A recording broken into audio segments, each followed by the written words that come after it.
right. Sorry, dude. No worries. We just recorded and it wasn't recording, so we're starting over. All right, welcome back to the Briones Pickleball podcast. And in today's episode, we have a really special guest. He's a 9-time national champion, and he played college tennis at Azusa. And he does a lot of things now in the pickleball world, and I've known him a really, really long time, and that is Daniel Moore himself. Thanks for having me. Yeah, Good to be here. Thank you, Dan. Me and Daniel have known each other a really long time. We just talked about how I started in early 2015. He started in 2014, but we met at nationals back when was in Casa Grande. Yep. And it's no longer there, obviously. Yeah, he's been around the game a long time. He's played at the highest level. He's had amazing partners like the likes of Matt Wright, Kyle Yates, and others, and we'll go into that. But Daniel, why don't you tell the viewers and listeners a little bit about what you do now? And you're not on the tour, but you're kind of doing a lot of other things. So yeah, absolutely. Thanks. I do various pickleball-related businesses now. The primary one is called Pickleball Trips. Yeah. And we take people around the world to play pickleball. So we go, North America. We do Asia, which is mostly what I do. We do Europe trips.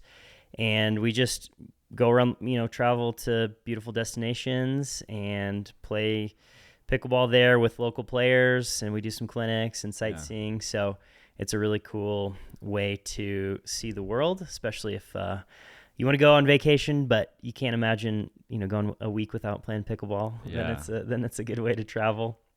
I do some other things over in Japan where I live too. I started pickleball there actually about 8 or 9 years ago now. Yeah. And do a lot of coaching now. I have some Airbnbs, so I have camps at my house, and living the dream, man. Yeah, I can't complain. I figured out my hobbies and tried to figure out how I can make a business around those hobbies. So that's really cool. And then you mentioned I lived in Kenya too. I actually started pickleball in Kenya as well. Wow. Okay. And there's a Nairobi pickleball club now. So we're thinking about putting a safari pickleball trip together where we play pickleball and go on safari in Africa. That's really awesome, dude. Yeah, I think I've seen some pictures on certain forums of pickleball in Africa, so that's really cool. Yeah, it's happening. It's becoming truly global, and I think Africa is kind of the last place to get it. But it's in certain countries it's growing for sure. Yeah, you've been around the game a long time. We met at nationals. We've actually had a few battles on the court. I think you won them all. But we didn't. You beat me in singles for sure. Huh? You got third or fourth one year. Oh yeah, but I didn't end up playing you. Oh, we didn't play. No, okay, we didn't play. Okay. That was probably my best result. But what is you've been at the highest level, and you played men's open, singles. Like what's like the pinnacle or what's one of your most proudest moments in pickleball? Because I know you had several. Yeah, the last nationals that I won was in 2017 with Matt Wright. Okay. And with Matt Wright. With cool. Matt, yeah. So and who was that against? Who did you beat? We beat Kyle Yates and Wes Gabrielson. Okay. So those were probably the top players at the time. I mean, Marcin and Morgan were kind of around too. Yeah. So I think those were the top 3 teams maybe.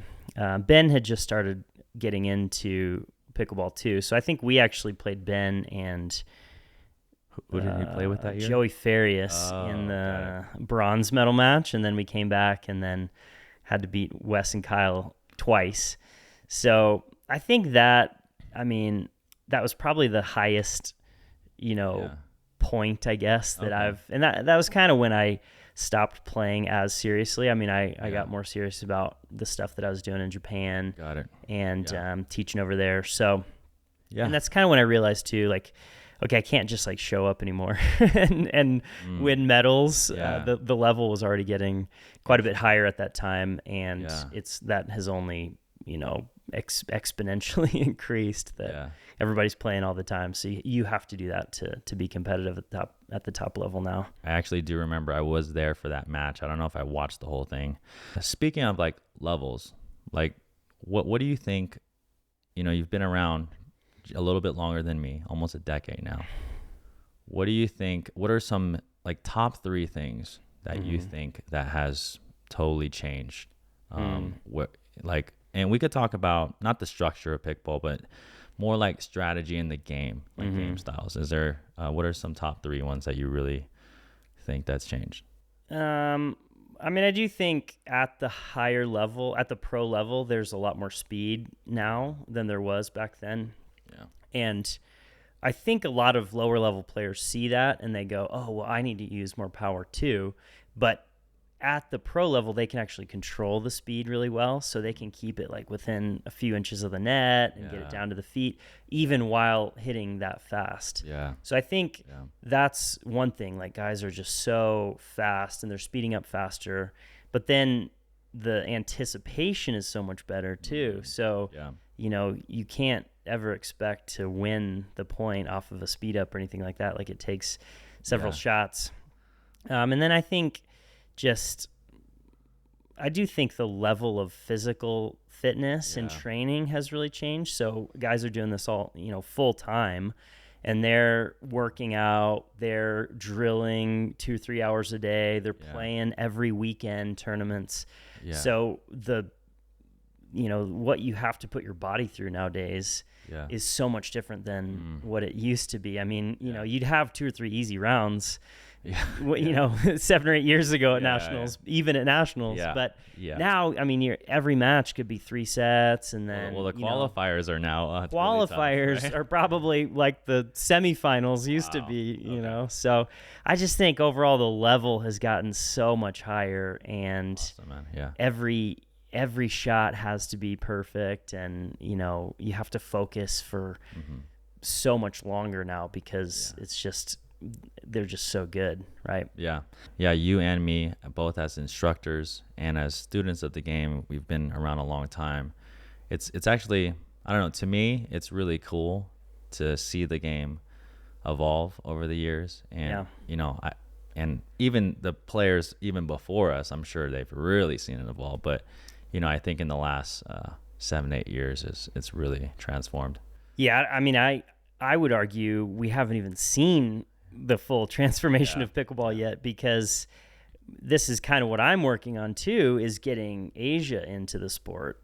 And I mean, I've had the privilege of teaching in probably 10 different Asian countries, and there are some really good players over there, but they don't even have, high level badminton or ping pong or tennis players coming into pickleball yet. So I do think once Asia fully commits to pickleball and trains its best athletes, I think it's going to be a totally different game again. And we just haven't seen that yet.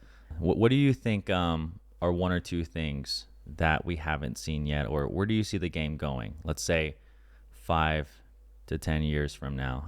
Okay, that's a long time. So let's say like 5 years from now. So my opinion is dinking will always be there. Super important. But what strategically do you think is going to change, or what do you foresee? You could explain it. That's a tough question. I mean, I also think fundamentally pickleball will be the same. I mean, you always need power and control. Yeah. It's not enough to have just one or the other. Yeah, you're right.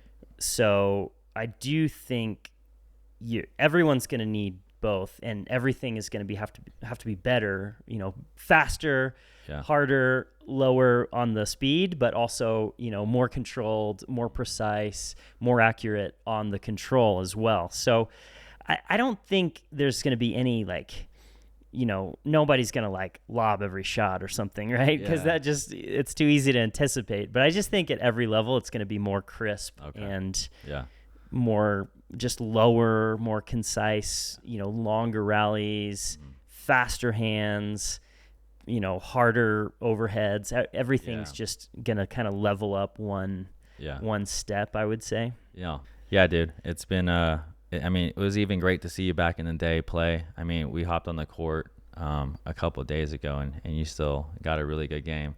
But on that, I do want to ask you an interesting question. If you were to put full training in today, do you think you'd be up there in the ranks, and how would you do? That's a tough question. I mean, it's tempting, because a lot of guys that I played against and I've probably lost to all of them, but I've also beaten all of them before. Yeah. A lot of them are still successful. I mean, especially like Ben, some guys maybe not quite at the top level anymore, but still top 20, top 30. Yeah. So, yeah, it's tough to say. I mean, I don't want to say that I'd be top 5, but I think I'd be somewhere between 10 and 20. Okay. If I played full time. I think that's fair, man. I don't know if that's yeah giving myself too much credit or not. No, but, I definitely I wouldn't doubt it, man. 'Cause yeah. I've seen you play some high level ball. So, and I know I asked you this other day. You don't follow pickleball like all these like people who probably watch this podcast follows it every single weekend. But who are your male and female? Who are your top players to watch or to look for? Well, I mean, it's hard on the female side. It's hard not to say Anna Lee. Okay, I mean, that's like the standard answer, right? Because she's like 16 or 17, and she has like in pickleball. I mean, she could be at the top for another 20 years, possibly like maybe more than her lifetime. I mean, who knows what'll happen in those 20 years? It'll be totally different. But it's hard not to say that. I mean, unless something drastic happens, like she's going to be competing for medals at every tournament for the next 10 to 15 years at least. On the men's side, I mean, it's so hard. There's so many new guys coming in, and I feel like that's just going to continue because there's so many like former college tennis players or even guys that were kind of semi-pro or even pro that are retired that are coming into the sport. So I actually think on the men's side, there's going to be somebody who comes in. We haven't even seen him yet, who is just going to be like the Djokovic of pickleball that we just haven't seen yet. And I don't think anyone. I mean, Ben, of course, is at the top of the game right now. But I think maybe there's even a next level beyond that. Well, there has to be, right? And then even Ben says that. I've heard him in some interviews, but me and you both have played against Ben various times. You know his game, and you've probably seen how he's escalated his game. What do you think, what kind of player do you think it will take to kind of take him down or like what kind of game style you think it would take? Like a better version of Ben Johns maybe, or like maybe something else? Mm-hmm. Have you ever thought about that? Yeah, not very much, but it's all right. This is live, man. Yeah, this is it's a good thing to think about though. I mean, how do you and of course people have beaten Ben occasionally, but then he comes back and like reconfigures his game and then comes back and beats them. So I think the thing about playing Ben is that you just constantly feel under pressure and uncomfortable. At least that's how I felt. And you never know when he's going to attack. And it just feels like I can never relax because you never, you just, even if you hit a really aggressive dink, like he could attack, that or at least put pressure on you from that dink. Yeah. So I think it's just figuring out how do you get him to feel that pressure instead of you.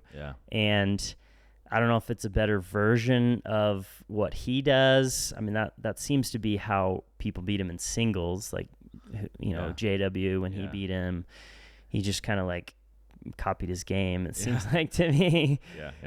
But how do you put him under pressure? And that's like one of the hardest things to do. But I was just getting your thoughts, man. Yeah. Cool. One of the things, and I've talked about this on several of my previous podcasts, but as the game has evolved, I've evolved my game. I've learned different things. I've added new shots. I know you're not playing at the in tournaments and stuff like right now, but what changes would you, or what new shots would you have to add? I'm so bad at earning. Like I never do it. And if you're ever gonna play me, I'm giving away my strategy because I just all right, I don't I'm know. gonna hit a lot of down the line things. I mean, I'm not a very like tall player either. So like that, it makes it a little harder to do that. And I'm usually like more the setup guy. Yeah. But that's something I really think I need to add to my game to put a little more pressure on my opponents. Good. I mean, I love my backhand cross-court dink, and I put a lot of pressure on people with that slice, and I try to really keep it low. Yeah. But my forehand doesn't really have that same effect. So if I was really going to practice and like engineer my game, I think I would try to be able to pressure people the same way on my forehand dink as I do on my backhand. Well, you hit topspin forehands. When I'm attacking, yes. When I'm defending, a little more slice, but it's more just get it in. Yeah. And on my backhand, even when I'm feeling pressure, I can sort of put pressure back on them. I think that's kind of the difference. Okay. And then you said, so you played college tennis. Did you? Yeah. I always ask this because like I study the game all the time, but yeah. Did you have a one or two-handed backhand? Two-hander. That wouldn't be on the top of your list to start adding two-handed backhand, two-handed shots. I mean, I don't know. I like my one-hander so much that I haven't ever felt the need to. But for attacking though. Yeah. You think it would add more power or what?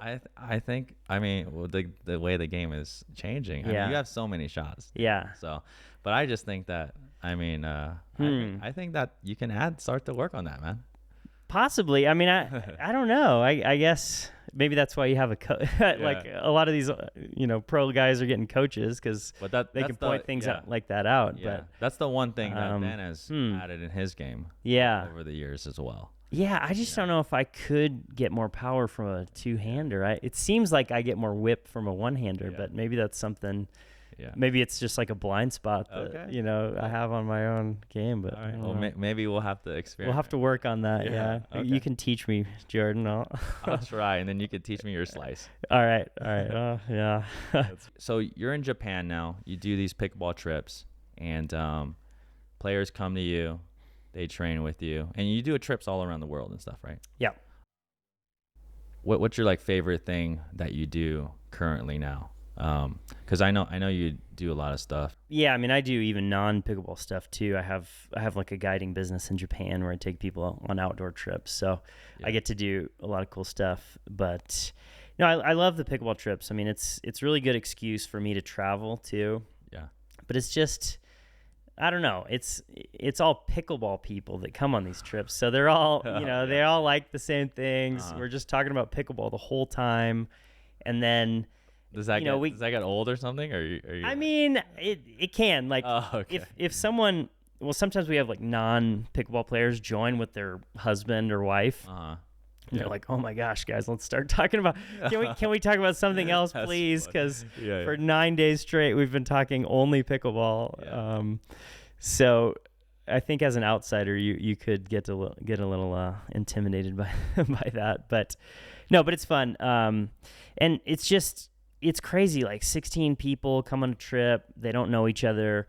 But by the end of the trip, they leave as really good friends and like, we want to play in this tournament together. I'm going to go visit you on the East Coast or, whatever it is. So, and with local players around the world too. I mean, we meet all these different players. Sometimes we don't even speak the same language, but people just connect through pickleball and they have this common language and common interest. And it's cool to see how it happens. Let's talk about a little bit about about Japan, because you live there now. Yeah. I believe you said you were born here, but you were kind of raised in Japan. Yeah. And we talked a little bit about this, but how's the sport in Japan doing, and what are the things that you're doing there currently, and what are the things are you just seeing in Asia, just in general, that like is growing the sport or maybe hindering it? So Japan is my primary focus, I would say, because I speak Japanese and I've lived there for 24 years of my life now. Give the viewers a little something. Give them something. In Japanese? みんな日本に来て一緒にピックルボールやりましょう. What he said exactly. Anytime. What does that mean? Just say I said please come to Japan and play pickleball with us. Oh, that's nice. Yeah. Yeah. Yeah, so Japan, I brought pickleball over to Japan when I moved back in 2015. Yeah. And, you know, we started with one gym in Tokyo that was playing like once a week, and we had to pull teeth to get 2 courts together. Yeah. We were renting a badminton court in a gym, indoor gym, and that's still how most pickleball's played in Japan is indoors. So on badminton. Wooden floor gyms. And that's just because badminton courts are the same size as pickleball courts, and it's easy to convert. They get a lot of rain, so you know, we can guarantee that we can play when we do indoors. So from there it's grown. I mean, it's still only 2,000 or 3,000 players, I would say. In the whole Japan? In the whole country. Wow. Split between probably 30-something clubs around the country. And how many people live there? It's 120 million people in Japan. Okay, so that's a very small percentage of the population that's playing. Yeah. My goal has always been like 1% of the population playing pickleball, because a few years ago, I think the U.S. was about 1%. I think it's over now, over that 1% mark. Oh, yeah. Maybe 2%, something like that in the U.S. But that's kind of my goal, because then I feel like pickleball is just kind of growing uncontrollably, and you know, it's just gonna like naturally progress. Whereas right now we're having to like actually go out and do clinics and like teach new players, and it's kind of a grind to get it going at first. And that's part of the reason it's taken so long, is that, you know, everybody's working and nobody can just, you know, volunteer all of their time to grow pickleball. Yeah. It would be nice to be able to do that, and I think it would grow a lot faster, but no one's been able to to do that yet. So well, when you started it in Japan, though, it was pretty much zero. It was zero, right? Yeah. So from 0 to 3,000. 0 to 3,000. So it's like a big club in the U.S. Okay. that's kind of how many players we have is one club in the U.S. Okay. Yeah. Yeah. One kind of big club, but still. Yeah. What do you think it is? Because I'm sure you've heard of the sport padel, right? Mm-hmm. So obviously, like, people in the U.S., we think of pickleball as a fastest growing sport. It is, but I think worldwide, padel is like growing really, really quickly. Mm-hmm. What do you think about, like, why isn't it growing as fast as the U.S.? Is it like space? Is it weather? There are a few factors. I mean, Japan, most of the tennis courts are actually not hard court tennis courts.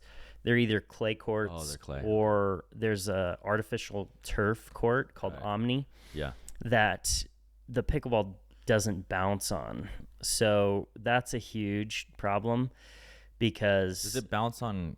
I mean, even with the indoor balls. I mean, you know, on clay courts they use different balls, and I mean, you can make it work, but it's not ideal. Yeah. Like if you dink, it really doesn't bounce very much. Okay. On ground strokes, it's okay. Yeah. But on dinking, sometimes the ball will just kind of die, and you have absolutely no chance of actually getting the ball back. So it's not the end of the world, and I'm working with some people to try to design an omnicourt ball. Are you?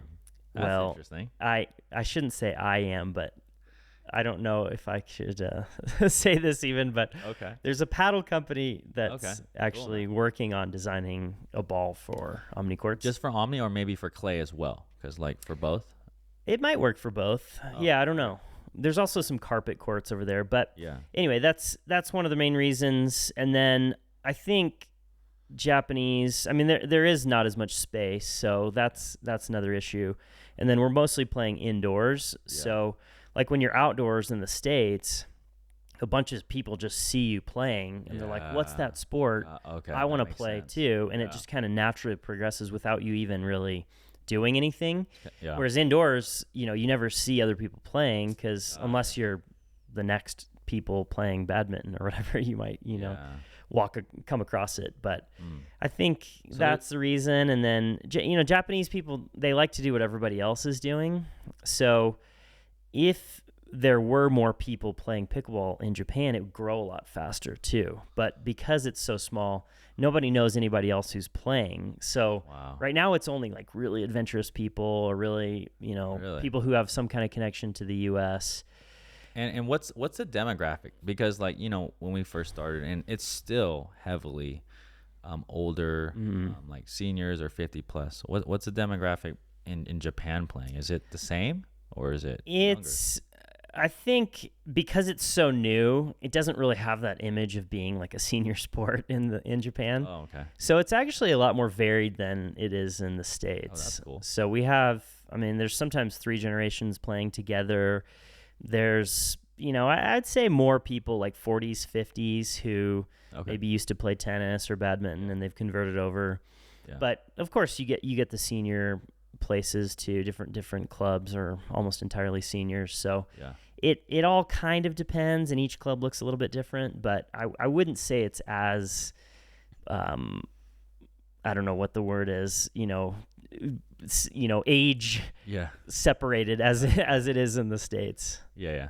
I guess a segue into a different kind of topic, but on this podcast, there's a lot of people that listen to improve their game, and also they're just trying to find more things to learn and things like that. You've been in a game a little bit longer than me. We've been around a long time. Like a total beginner, let's start with like non-racket sports, right? They don't really have that, but they're super, they're athletic and they want to get better. What are some tips that you have for them? At the very beginning, I would say probably the number one thing is just don't try to do too much. So, meaning, I think a lot of beginners, maybe they come from tennis or other sports and they think, I have to like go out and win the point. I have to make something happen. I have to, overpower my opponents, or, I have to basically do something special to win at pickleball. Okay. And really, I would say it's about just keep the ball in play longer. Yeah. So don't try to do too much.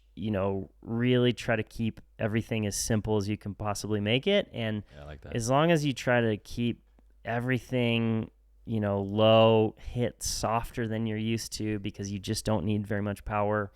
Just do less of everything and keep the ball in play longer, and you kind of just let your opponents make the mistake. So that's, I think, probably up to about 3-5 level, you can probably win just by, even if you get a lot of balls too high, like at least you're going to get some mistakes from your opponents. So, above that, once you're intermediate, I think. Yeah. What would you give the next level? So that's like up to 3-5.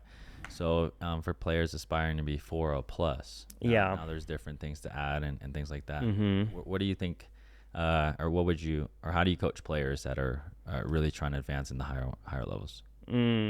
Well, 4-0, I think 4-0 to 4-5 is quite different than 5-0 plus too. So, intermediate, let's say 4-0 plus, it would probably be, that's a good question.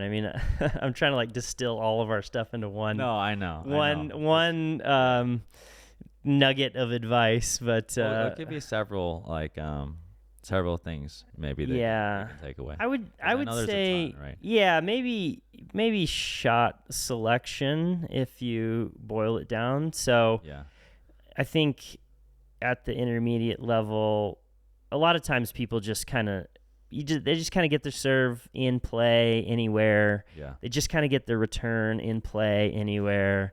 They just kind of, maybe, they decide right before they're going to hit a drop shot, if they're going to hit a drop shot or a drive. Yeah. They're, dinking. It's kind of maybe 2 or 3 balls are at the feet, and then it kind of just slowly goes higher and higher and higher, and then it just kind of, there's no control of the ball, and there's no real intent behind the ball. So, really being clear, what am I trying to do here? Am I the serve? I really want to focus on getting it deep. The return, I really want to focus on getting it deep. Yeah. The drop shot, I really want to be clear. Okay, this is when I drop shot. This is when I drive. Yeah. Dinking,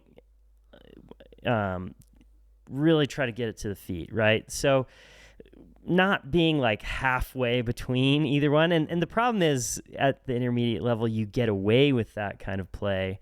So then you either never progress or you just beat people that are at the same level as you, and it feels good, but it's not really developing the habits to get to the next level. So I think you need, just more intent and making sure, like, distinguish what shot should you be hitting most of the time, and try not to let yourself do anything stupid, right? No, I like that, man. Yeah. Intention. That's a good word. Yeah.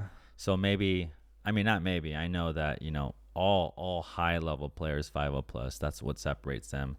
Their intention and their ability to strategize and also like pick shots way before and for on purpose. Yeah.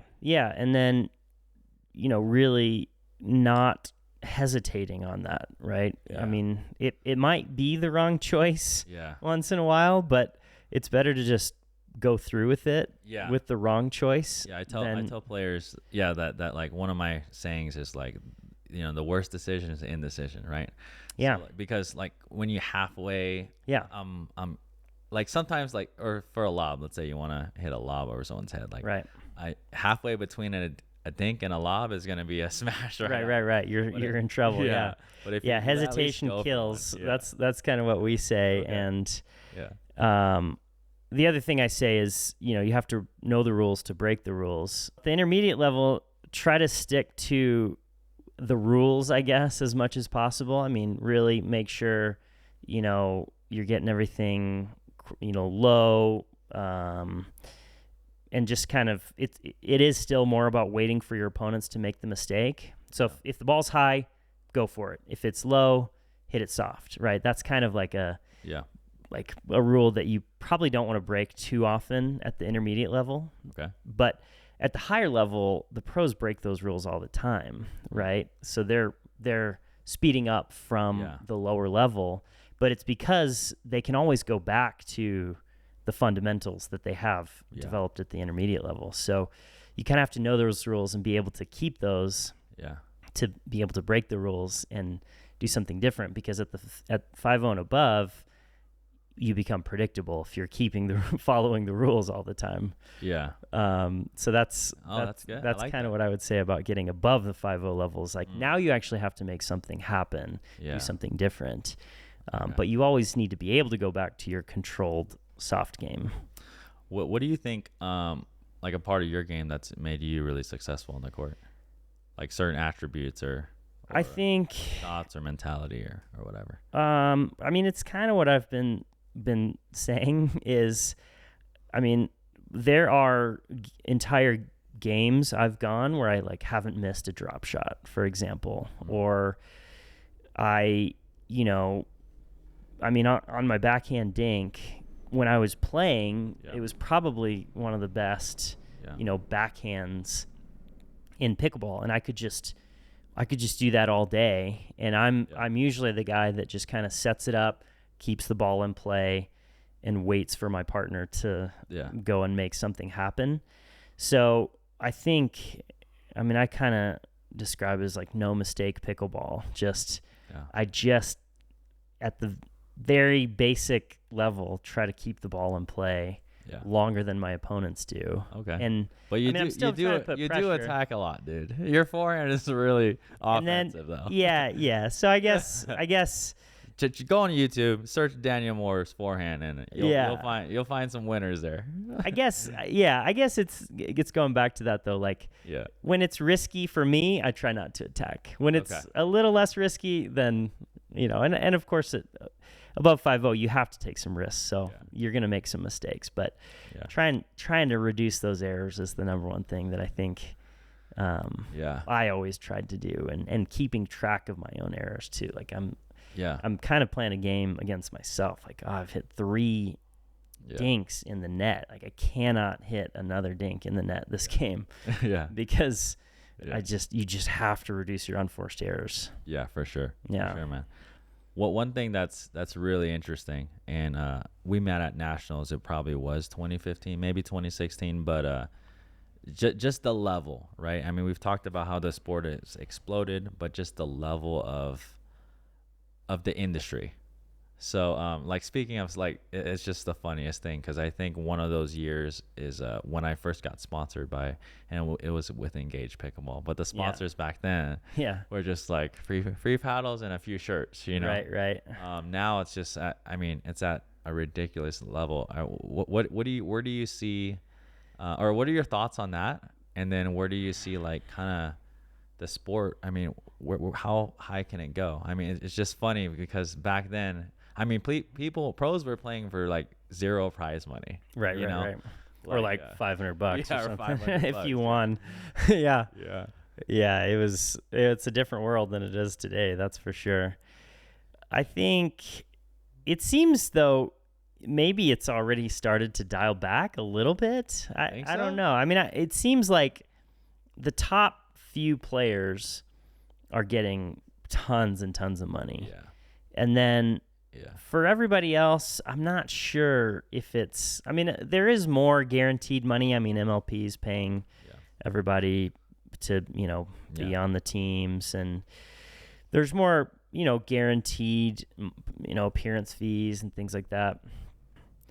But I don't know. It seems like, I don't know if it'll just keep going crazy or, I mean, of course, it depends on how much pickleball grows in the U.S. I think if I don't know, maybe 2 or 3 years ago, I think it kind of went crazy, and then maybe it's dialed back a little bit. Is what it seems like to me. Okay. Do you think it's just continuing upwards? And I think it is, but I guess we'll have to see how sponsors and stuff works out and things like that. There's still a ton of money. Millions of dollars being poured and I think some paddle companies have realized that 90% of pickleball players still don't really watch pickleball, they just play. So you can sponsor all the pros you want, but sometimes the market is not actually watching the pros play, so they don't know who these people are. So if that's true, and if pickleball is not as big of a spectator sport as tennis, for example, then, maybe they figured out it's not worth sponsoring as many pros, and it's better to just put your money into marketing at Walmart or, what, I don't know what the solution is, but, I think it's possible that, and I do think if you're not a player of pickleball's not as interesting of a spectator sport as tennis is. So I was going to actually ask you about that. What do you think? Do you think pickleball could actually ever be a spectator sport? I mean, just from your point of view, when you watch it right now on TV, is it boring to you, or do you actually find it exciting? No, I mean, I find it interesting because I know the whole strategy, and I know why they're hitting all these dinks and soft shots, right? I mean, sometimes you might have 10, 20 dinks before anything happens. So I think the problem is non-pickleball players are like, oh, why don't they just hit the ball? And then the other part is they don't really understand the scoring, so they're going, why doesn't the score change faster? So I do think those are some obstacles that pickleball has to overcome. What are your thoughts on rally scoring? I think pickleball should go to rally scoring, especially as Asia gets more involved. I mean, badminton used to be the exact same scoring system as pickleball. Okay. So like each player had a serve, like that. Except I think you kept going back and forth. Okay.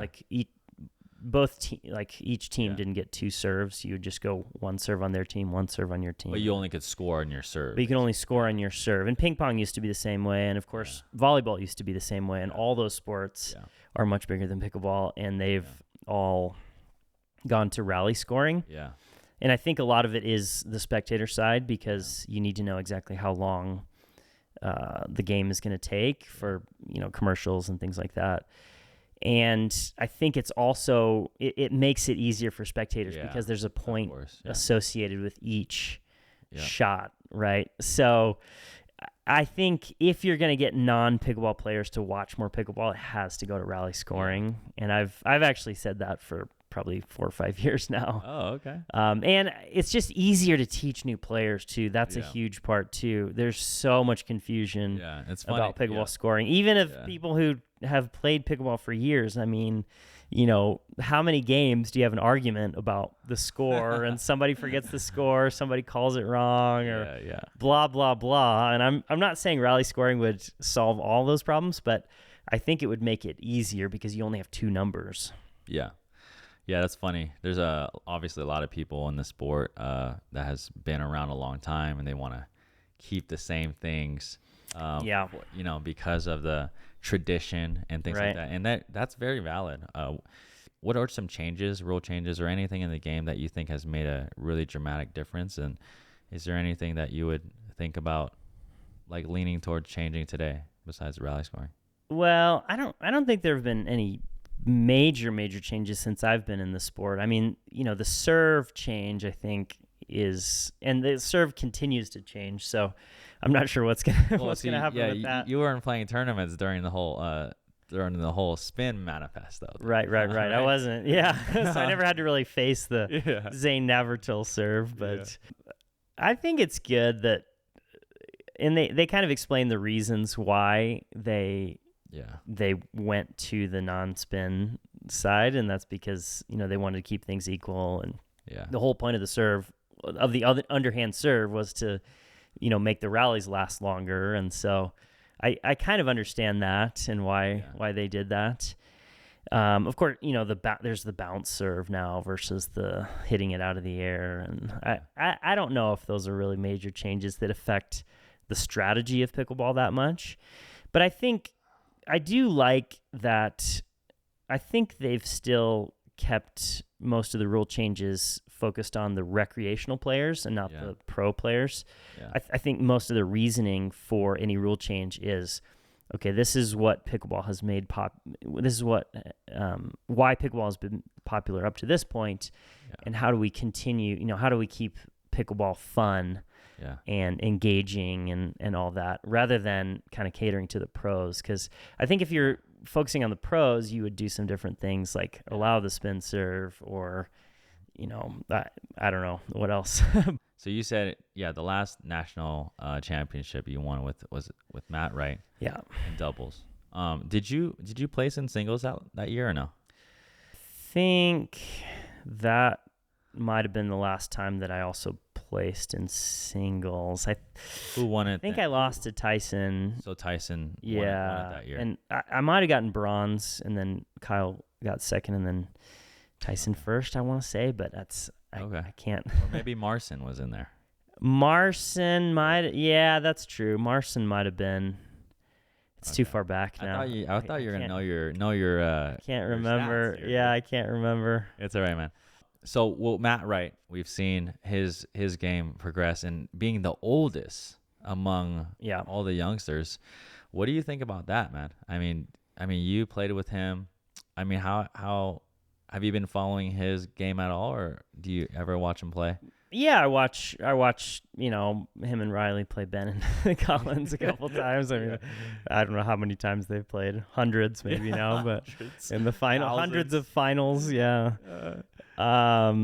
but yeah, I mean, he's such a high level athlete originally, and he has the height and the hands, and I think some of those things, the age doesn't really matter as much, and I mean that's the nice thing about pickleball, right? Because you don't have to move as much, and he has the fundamentals already there, so he just has to keep those up, I think. But I mean, he's definitely one of the best players in the world, and there's a reason for that, and he's, I would say, some of the best hands, and just he's so mentally tough too. That's tough, a huge part of why he's so so good. That's funny, dude. And he's gets in people's heads sometimes, I think. So. Do you have any memories from that, or are you playing with him or anything like that? Oh yeah, I mean, there's every point there's the stare down after. He did that back then. Oh yeah, and he says he doesn't, but he definitely does. Or he says it's not to intimidate people. Really? Which I've never heard of that. Kind of believe maybe, but he says he's just like looking at them to see what their reaction is. Okay. I guess to try to like I don't know, gauge what to do next. But, funny. Okay. you know, to everybody else, it looks like he's trying to intimidate, I think, with the stare down.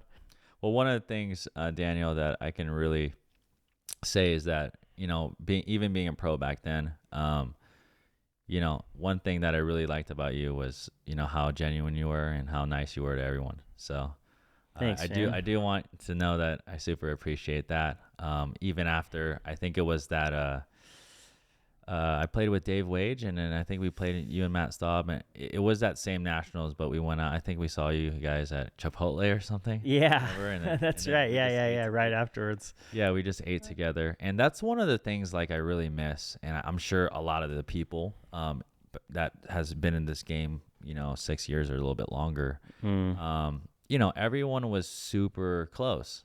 You know, and everyone hung out. Obviously, I get it, right? It's totally different now. It's a career mentality. Big money involved. Big money. Bigger egos and all that. Yeah. Yeah, but it was, you know, I think me along with a lot of others, and a lot of you on this podcast may have only been playing for a few years, so you might not know. But yeah, the pro game was real. I mean, everyone knew everybody, and it was just, I don't know, man. It was just, that's what really made pickleball great for me.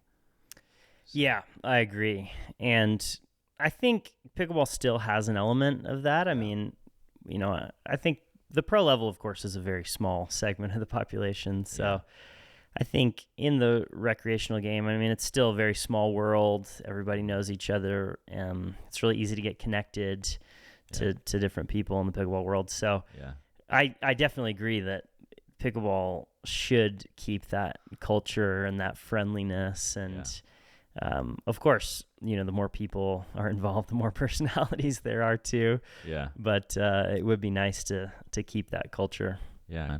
Well, for the viewers and listeners out there, how can they connect with you and you know, and why don't you let them know like the kind of stuff that you have going on?